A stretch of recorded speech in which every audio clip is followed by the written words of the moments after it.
We don't need no education. I better start for this. This is pretty important. Oh, by the way, Stranger Things shirt. You guys like it? I do. I was going to do a video about them. I was going to do a tier list about them, but I deleted the video because I hate editing tier list videos because they're retarded. What's going on, everybody? Welcome back to Just Jake Reviews. I review albums, movies, and sports games, and today we got another album review. When was the last one? The A$AP Rocky one. We have another album review. It's a classic album by a rock band. This rock band is not even new to the channel. I've reviewed their best album, in my opinion, last off-season. So, I'm already getting an off-season form. This is probably, like, the weakest video in terms of the off-season videos. Like, this board is just stacked. Just a stacked board. With a lot of guests, a lot of music, so some movie stuff. Obviously, we got the Movie Madness videos that come out every single month. You guys know that. Still got the individual movie reviews. Just chilling about that. But today I figured, I heard this album recently, and by recently I mean like 2 weeks ago. We got Pink Floyd. Yeah, Pink Floyd. You will see a video about them later on, another off-season video. I'm in rare form, quote Nas. I'm in off-season form. But was that Nas? Who the fuck said that? I think it was Nas. Anyways, Pink Floyd The Wall. Huge album. I think it's the greatest concept album of all time. I think it's the best storytelling album of all time. This is literally a movie. This album's literally a cinematic movie. It is fantastic. And I'm going to do a little review. And this is how I did the review. I literally put each songs in different categories because I know what most songs on the album are about, but not every song. So this will help me. But yeah, let's get right into it. The Wall is the 11th studio album by the English rock band Pink Floyd, released on November 30th, 1979, by Harvest/EMI and Columbia/CBS Records. It is the last album to include all 4 post-Barrett-era band members. That's all I'm going to read for you because I don't want to say what the album's about because we'll get into that with this album. So once again, The Wall by Pink Floyd. Crazy album, big concept album, a lot to impact here. I'm going to go over my favorite songs. I'm going to talk about mainly every song off the album. Once again, there are 26 songs off this album. So yeah, this album will be... I should review more Pink Floyd albums because Pink Floyd albums are really, really interesting to talk about. Once again, I put each song in different categories because there's layers. You peel this album like a banana. There's so many layers on this album. So let's get right into it. So kicking it off, we have the very first song off the album, In the Flesh, ? Because there's a different In the Flesh that's important that we'll get to later. In the Flesh, ? Now this is kind of mainly what the actual album's about. It's about Pink, who is a rock star. And pretty much what he's doing is he is daydreaming and he is playing a guitar solo. This song sounds very rock heavy. This is one of the more rocking songs on the album, and it's the first song off the album. Pink, the rock star, he is the main character in this story. He is the character that you are following along through this entire album. It's so weird how it sounds like I'm describing a movie, but this album is literally a movie.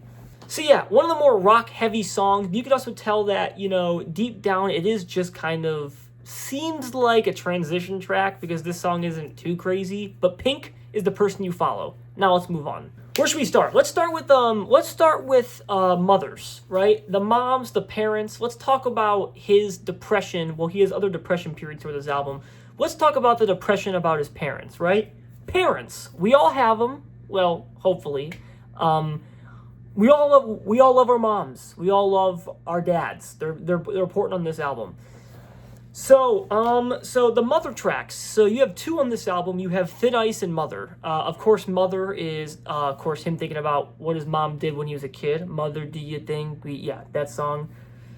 And of course, also the Thin Ice, very important song. So the 2 songs towards the beginning of, towards the first half of the first half of the album, you have 2 very important songs about moms. And then also you take his dad, who I would say is kind of an important character, but not as much as the mom.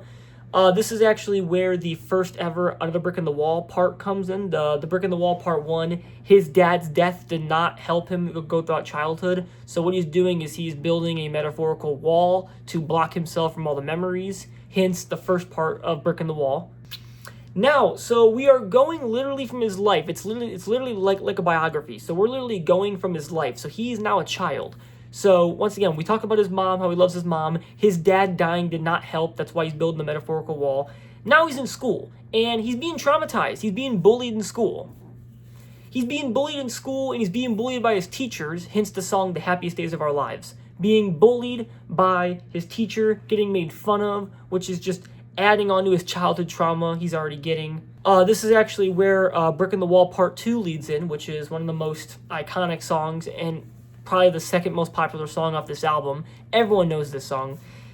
In terms of just songs, by the way, I'm not going to really talk about too much about songs just being songs. I will eventually. Brick in the Wall Part 2 is just a good song in general. I think it's obviously the best, part of Brick in the Wall in terms of just music. But I think Part 1 is probably the most important. But no, this also leads Part 2, being traumatized at school now. But yeah, that was when he was a kid. And then Brick in the Wall Part 2, I think we all know the lyrics of that song, the We Don't Need No Education, teacher, yeah, it's a very, very impactful song. Hey teachers, leave those kids alone because of his own teachers bullying him. Now, there are a few songs off this album that are about the war. World War I to be specific, which we'll get into.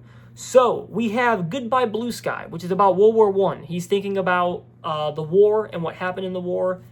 Pretty good song, pretty important song in the album, but not the most important song. And speaking of not the most important song off the album, we have Bring the Boys Back Home, which is, in my opinion, the least important song in the entire album. I think this is the most useless song in the entire album. And also, in terms of a song, it's not even that great.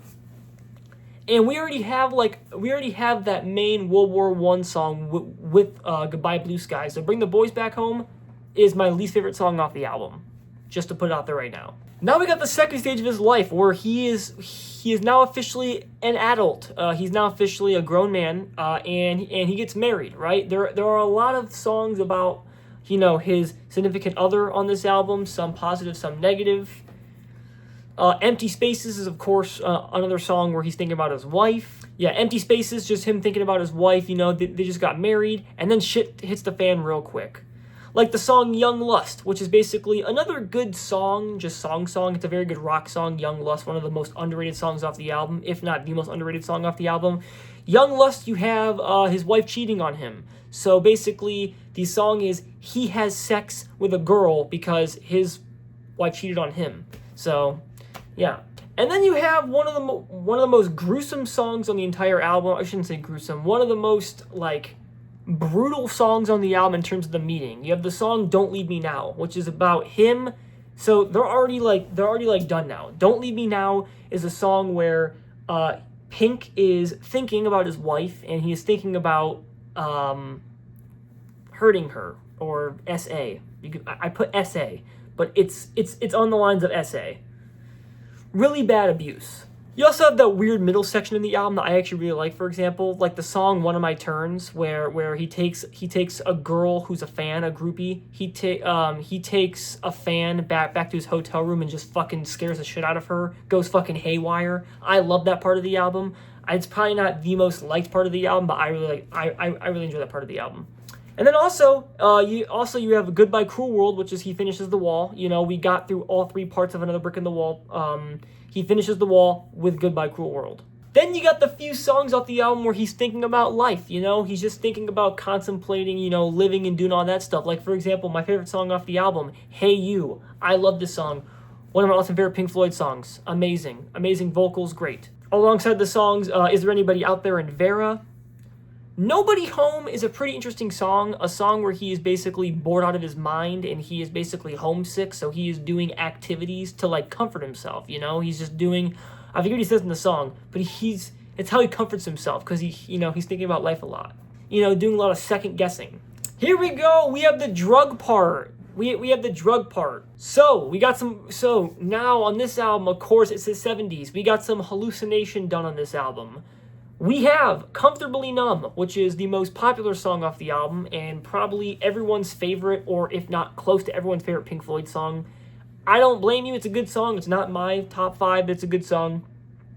Comfortably Numb, you have, once again, we're going back to the hotel room with One of My Turns. where he's scaring, sorry from looking down, the notes are down here, where, you know, he scared that woman, he went haywire in his apartment, he is now unconscious, and someone's banging on the door, which you hear at the end of the song, I think of One of My Turns, banging on the door, trying to wake him up. They don't, so what they do is they inject a needle into him, not sure if it's heroin or anything, they inject a needle in him, and now he's officially hallucinating, which turns into comfortably numb, because he is comfortably numb, because he's, like, floating. And the show must go on continues that, which almost sounds like or feels like in a way of In the Flesh ? With the show must go on with him being that performer. He is being Pink the rock star who is performing on stage, but it's just a dream. That's why he's absolutely killing it on that guitar. Just a dream, because he's hallucinating, because he's got them drugs in him. Now we got some fucked up shit. We got some fucked up songs. The songs where the subject matter is not that good. Like, for example, we have the song In the Flesh, without the question mark. In the Flesh, which is about Nazis. I'm going to cut the bullshit. It's about Nazis. Well, actually, I think it's about him thinking he's a Nazi. But it's about Nazis. Run Like Hell, which is actually not a bad song, but it's about him chasing minors. I'm not kidding, it is. And then Waiting for the Worms. You have people rioting, or him rioting, you know? Like, they're at, like, this thing, and they're just all rioting. And then, of course, you have the song Stop, which is him telling him to stop because the drugs have, you know, he's still hallucinating. The drugs have all, you know, cleared his system. That's why he's saying stop. The Trial and Outside the Wall.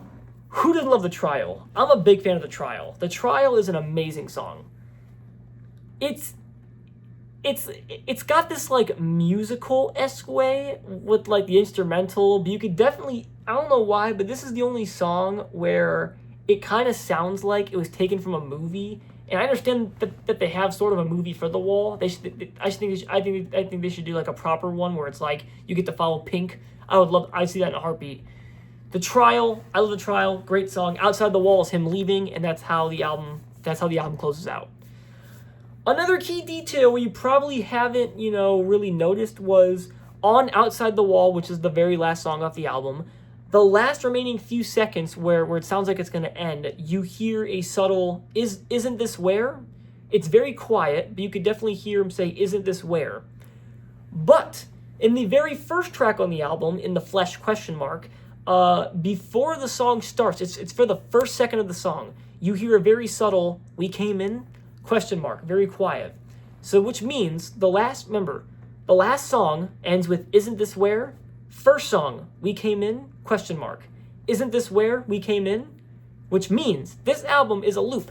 This album is a continuous loop. Which I love when albums do that, because usually, like, your first listen, you don't really notice that. Like, I didn't notice that until, like, a few listens in. But now I finally do it, and I'm glad I got to tell it to you guys. But yeah, isn't this where we came in? Yes, it is Pink Floyd. And I know I described all that album, but my score of this album, you would think, Jacob, with all your explaining, you'd think it'd be a 9. No, it's not. The Wall by Pink Floyd gets an 8.6 out of 10. I'm going to mention this album again because I'm doing a Pink Floyd video. 8.6 out of 10. Very good. I think it's my second favorite Pink Floyd album. Yes, I know. Hot takes. We'll get into that. Hot takes. Okay? Wish You Were Here is a great album, but we'll get into that. 8.6 out of 10. Fantastic. And yeah, The Wall by Pink Floyd. Definitely highly recommend if you haven't heard already.